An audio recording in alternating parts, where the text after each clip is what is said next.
এই যে আজকে একটা ছেলে হাফেজ হয়েছে, আল্লাহ রাব্বুল আলামিন তার জেহনের মধ্যে 30 পারা কোরআন শরীফ দিয়ে দিয়েছে। আল্লাহু আকবার।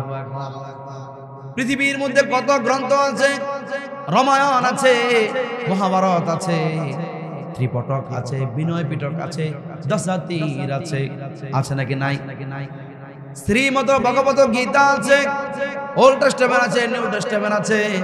পৃথিবীর মধ্যে প্রায় 4300 ধর্ম কিতাব বর্তমান পৃথিবীর মধ্যে আছে। প্রধান প্রধান কিতাব আছে বর্তমান পৃথিবীর মধ্যে, কিন্তু 4299টা ধর্মের কিতাবের একজন হাফেজ আপনি পৃথিবীর মধ্যে পাবেন না।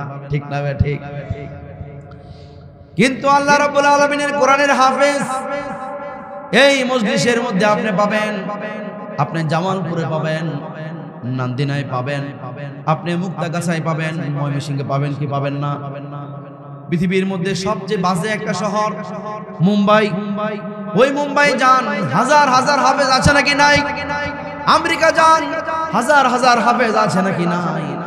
ফ্রান্সে যান, ইউরোপ আমেরিকার যে কোনো দেশে আপনি যান, লন্ডনে যান, ইন্দোনেশিয়া যান, আপনি লিবিয়াতে যাবেন, 1 লক্ষ নয়, 2 লক্ষ নয়, 3 লক্ষ নয়, 10 লক্ষ নয়, সেখানে আপনি কোটি কোটি হাফেজ আপনি পেয়ে যাবেন। আল্লাহু আকবার। তামাম দুনিয়ার মধ্যে আমার বাংলাদেশের হাফেজরা তামাম পৃথিবীর মধ্যে নাম্বার 1 চ্যাম্পিয়ন হয়ে পৃথিবীর বুকে আমাদের বাংলার সূর্য সন্তানগুলো 1 নাম্বার হচ্ছে। ঠিক না বে ঠিক? আল্লাহু আকবার। ছোট একটা মাসুম বাচ্চা, তাকে সুন্দর করে প্রশ্ন করা হয়, আর প্রশ্ন কি আমার মতো আপনার মতো সলিমউদ্দিন কলিমউদ্দিন করে? না না না, জামিয়াতুল আজহার ইউনিভার্সিটির শিক্ষক অথবা বিশ্ববরণ্য বিশ্ব শ্রেষ্ঠ পর্যায়ের 1-2 জনের মধ্যে একজন এরকম কারি অথবা উস্তাদ তান্তা ইউনিভার্সিটির অথবা মাহাদুর শেখ ঈসা আল মাসরফির প্রধান বিশ্ব বিখ্যাত বিখ্যাত স্কলার যারা নাকি আছে, তারা সবাই একটা বসে একটা লাজনা তৈরি করা হয়, সেখানে সুন্দর করে একটা মাসুম বাচ্চাকে প্রশ্ন করা হয়, সঙ্গে সঙ্গে বিনা লোকমায় উত্তর দিয়ে দিচ্ছে। আল্লাহু আকবার। পৃথিবীর মধ্যে শুধু কোরআন পেরেছে, আর কেউ পারে নাই, পারবেও না। ঠিক না বে ঠিক? কোরআন আমাদের একটি শক্তি। আল্লাহর কাছে আমি অনেক সময় শুকরিয়া করে বলি, মাহবুব আমি কত সৌভাগ্যবান, তোমাকে দেখি নাই, তোমার রাসূলকে আমি দেখি নাই। তুমি আজিম শব্দ ব্যবহার করেছো কোরআনে কারিমের সঙ্গে, এই আজিম শব্দ মহান কোরআন আমাকে দেখার তুমি তৌফিক দিয়েছো। ঠিক না বে ঠিক? ও আল্লাহ, তোমাকে দেখার আমার তৌফিক হয় নাই, কিন্তু তোমার কালাম শোনার তৌফিক আমার হয়েছে, আপনাদেরও হয়েছে। ঠিক না? আপনাদের হয়েছে না? আপনারা শুনছেন আল্লাহর কালাম, সবাই মুখস্থ করে। পারে কি পারে না? পারে। পৃথিবীর মধ্যে আল্লাহ রাব্বুল আলামিনের কিতাব যেই পরিমাণ মুখস্থ আছে, আল্লাহর জমিনের মধ্যে এই কোরআন ছাড়া অন্য কোনো কিতাব মানুষের মধ্যে এত পরিমাণ মুখস্থ নাই। আমি খুতবার মধ্যে বলেছি, ইন্নাকা লাআলা খুলুকিন আযীম। আল্লাহ রাব্বুল আলামিন আমার রাসূল সম্পর্কে বলেন, ইন্নাকা লাআলা খুলুকিন আযীম। হে নবী, আমি আপনাকে একটি মহান চরিত্রের উপর আমি আল্লাহ পেয়েছি। সুবহানাল্লাহ। আমার নবী চরিত্রবান, এটা বলার অপেক্ষা দরকার আছে? দরকার নাই, কারণ আল্লাহ রাব্বুল আলামিন আমার নবীকে বলেছেন, হে নবী, আমি আপনাকে একটি মহান চরিত্রের উপর পেয়েছি। আমার নবী সাল্লাল্লাহু আলাইহি ওয়াসাল্লামকে, আমাদের নবী সাল্লাল্লাহু আলাইহি ওয়াসাল্লামকে শুধু আমাদের আল্লাহ রাব্বুল আলামিন শ্রেষ্ঠত্ব দিয়েছে এমনটা নয়, আমার নবীকে শ্রেষ্ঠত্ব দিয়েছে আমেরিকা। ঠিক না বে ঠিক? আমেরিকার জমিনের মধ্যে একটা বই বের হয়েছে, 100 মনীষীদের বই, দ্য 100। ওই দ্য 100 বইয়ের মধ্যে পৃথিবীর মধ্যে সবচাইতে স্পেশাল, সবচাইতে গোল্ডেন মার্ক করা লোকদের নাম সেখানে প্রকাশিত করা হয়েছে। আর 100 মনীষীদের মধ্যে সর্বপ্রথম আমার নবী সাল্লাল্লাহু আলাইহি ওয়াসাল্লামের নাম আসছে। আল্লাহু আকবার। রামপন্থী বামপন্থী সমস্ত কলামিস্ট মন্তব্য শুরু করলো, অনলাইন থেকে শুরু করে সোশ্যাল মিডিয়ার মাধ্যমে, টেলিভিশনের মাধ্যমে, টেলিস্কোপের মাধ্যমে তারা সবাই জোরালো বক্তব্য দিল। কোন অবস্থাতেই ইসলামের নবী কোন অবস্থাতেই তার নাম 1 নম্বরের মধ্যে আসতে পারে না। এই কথা বলে তারা সবাই মন্তব্য শুরু করেছে। ওদের মন্তব্যের জবাব দেওয়ার জন্য ওই লেখক বলেছে, আমি প্রায় 1 থেকে 1,500 জীবনী পৃথিবীর মধ্যে যারা নাকি সারা সারা ব্যক্তি সবার আমি পড়েছি, তার মধ্যে আমার কাছে এই 100 মনীষীদের নাম শ্রেষ্ঠ মনে হয়েছে। আবার এই 100-এর মধ্যে আমার কাছে মনে হয়েছে এই মুহাম্মদুর রাসূলুল্লাহ, আল্লাহর এই পয়গম্বর মুহাম্মদ হলো সবার মধ্যে 1 নম্বরে থাকার উপযুক্ত। আল্লাহু আকবার।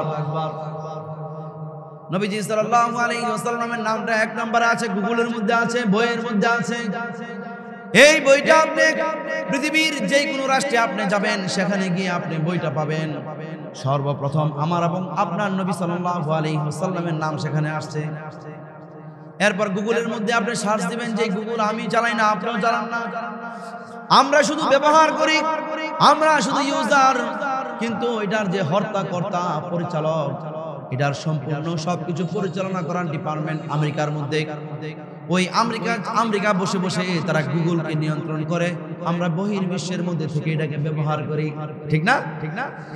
ওই গুগলের মধ্যে গিয়ে আপনারা লিখবেন বর্তমান পৃথিবীর মধ্যে শ্রেষ্ঠ মানুষ কে, তাদের নিয়ন্ত্রিত গুগলের মধ্যে আপনি সুন্দর মতো দেখতে পারবেন বর্তমান পৃথিবীর মধ্যে সর্বশ্রেষ্ঠ মানব হলো হযরত মুহাম্মদুর রাসূলুল্লাহ সাল্লাল্লাহু আলাইহি ওয়াসাল্লাম। সুবহানাল্লাহ।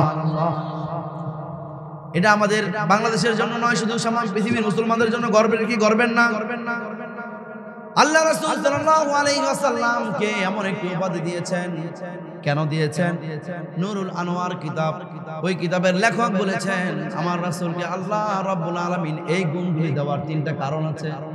আজকে 3টি কারণ বলবো, আপনারা এই 3 কারণের উপর যদি আমল করতে পারবেন, দেখেন দেশ এবং সমাজ সব ঠিক হয়ে যাবে। পরিবার, ব্যক্তি জীবন, পরিবার জীবন, সমাজ জীবন সব ঠিক হয়ে যাবে। ওই 3টি কারণ, এই 3টি কারণ তিনি বর্ণনা করেছেন।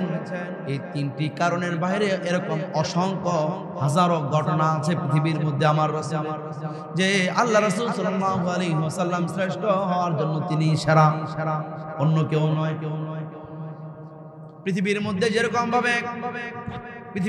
যেরকম ভাবে পূর্ববর্তী নবী যারা ছিলেন, প্রত্যেকের উম্মত ছিল পৃথিবীর মধ্যে, এমন নবী কাল কিয়ামতের দিন দাঁড়াবে যাদের কোনো উম্মত থাকবে না। ঠিক না? কোনো উম্মত থাকবে না। কারণ তারা এমন একজনকে পায় নাই যাকে কালিমাটা পড়া যায়। আর সেখানে আমরা তো সবাই মুসলমান।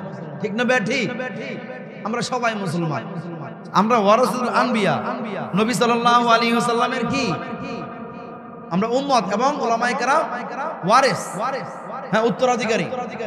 অথচ দেখেন আমাদের মজলিসের মধ্যে কত মুমিন, কত মুসলমান কালিমা পড়ে মুসলমান হয়েছে, কিন্তু এমন নবী কাল কিয়ামতের দিন উঠবে তাদের উম্মত থাকবে না।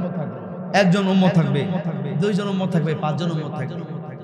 তো পৃথিবীর মধ্যে যত নবী রাসূল দুনিয়ার মধ্যে আসছে, সমস্ত নবী রাসূলদের মধ্যে আমার আল্লাহ রাব্বুল আলামিন আমাদের নবীকে শ্রেষ্ঠ করেছেন। চিল্লায় বলুন ঠিক না ঠিক? হযরত আদম আলাইহিস সালামের মর্যাদা অন্যান্য নবীর চাইতে বেশি। হযরত নূহ আলাইহিস সালামের মর্যাদা আরেকটু বেশি। হযরত ইব্রাহিম আলাইহিস সালামের মর্যাদা বেশি। ওনারা নবী ছিলেন, রাসূলও ছিলেন। এরপর হযরত দাউদ আলাইহিস সালাম, হযরত মূসা আলাইহিস সালাম, হযরত ঈসা আলাইহিস সালাম, আমাদের নবী সাল্লাল্লাহু আলাইহি ওয়াসাল্লাম। এই ক্যাটাগরি নবী যারা ছিলেন, রাসূল যারা ছিলেন, তাদের মর্যাদা অন্যান্য নবীদের চাইতে একটু বেশি ছিলেন। আবার যাদের নাম বললাম, এই সকল রাসূলদের মধ্যে আল্লাহ রাব্বুল আলামিন আমার এবং আপনার নবীকে আল্লাহ রাব্বুল আলামিন শ্রেষ্ঠ করেছেন। কোন আল্লাহু আকবার। হযরত মূসা আলাইহিস সালাম বলতেন, ও আমার উম্মতেরা, তোমরা জেনে রাখো, আমার যদি এরকম তৌফিক হতো তাহলে আমি নবী মুহাম্মদ সাল্লাল্লাহু আলাইহি ওয়াসাল্লামের উম্মত হওয়ার সৌভাগ্য আমি অর্জন করতাম। সুবহানাল্লাহ।